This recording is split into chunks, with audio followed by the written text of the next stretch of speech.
Gaza शांति सम्मेलन में भारत सरकार के फैसले पर शशि थरूर ने सवाल उठाए हैं। उन्होंने इसे बहुत बड़ी रणनीतिक चूक बताया है। उन्होंने सरकार की तरफ से इस सम्मेलन में एक राज्य मंत्री को भेजने पर हैरानी जताई। उन्होंने कहा कि सम्मेलन में किसी बड़े नेता का न होना हमारे महत्व को कम कर दिया है।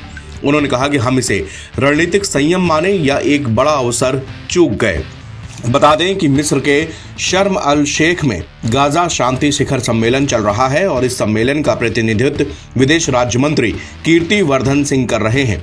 हालांकि इस सम्मेलन में शामिल होने के लिए प्रधानमंत्री मोदी को आमंत्रित किया गया था, लेकिन किसी कारणों से वो शामिल नहीं हो पाए। अब इसी को लेकर शशि थरूर सवाल उठा रहे हैं।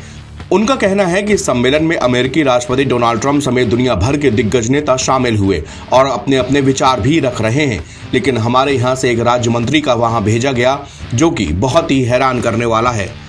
कांग्रेस सांसद शशि थरूर ने कहा कि शर्म अल शेख गाजा शांति शिखर सम्मेलन में राज्य मंत्री का स्तर पर भारत की उपस्थिति वहां एकत्रित राष्ट्राध्यक्षों को बिल्कुल विपरीत है।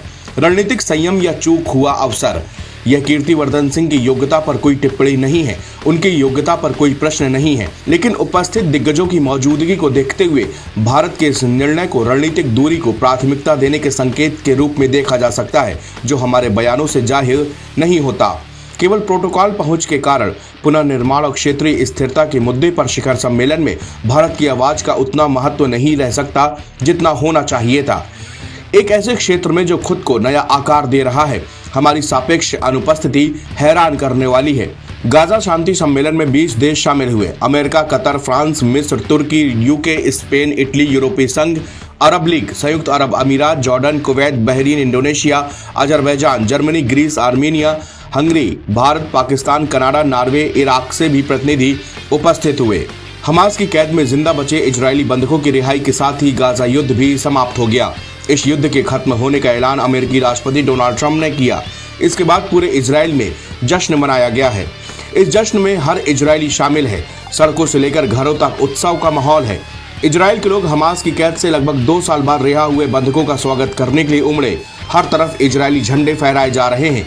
लोग खुश हैं क्योंकि उनके बंधक वापस लौट आए हैं और जंग खत्म हो गई है। पहले फेज में 7 इजरायली बंधकों को हमास ने रेड क्रॉस पर इजराइल के अधिकारियों को सौंपा था। वहीं इजराइल वॉर रूम के एक्स अकाउंट पर जानकारी दी गई कि बाकी के 13 जीवित बंधकों को भी हमास ने रेड क्रॉस पर इजरायली अधिकारियों को सौंप दिया है। इजरायली वॉर रूम ने जानकारी दी कि रिहा हुए बंधकों में से एक मतान के परिवार ने कहा कि हम फिर से सांस ले सकते हैं। हमारा मतान घर आ गया है। हमारा प्यारा बेटा 2 साल के बाद हमारे पास लौट आया है और हमें उस पर बहुत गर्व है। हम उसकी हिम्मत की कद्र करते हैं। हम उसे गले लगाए बिना नहीं रह सकते और हम उसके साथ उसकी वापसी की योजना बना रहे हैं।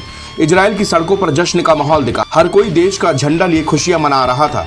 लोग बंधकों की रिहाई और युद्ध खत्म होने से खुश हैं। बंधकों की रिहाई के बाद हजारों इजरायली विशेष अवकाश प्रार्थना सभाओं के लिए नोवा स्थल पर एकत्रित हुए। यह वही स्थल है जहां पर 7 अक्टूबर 2023 को हमास ने कई इजरायलियों का नरसंहार किया था और सैकड़ों लोगों को बंधक बना लिया था। नवभारत टाइम्स की रिपोर्ट।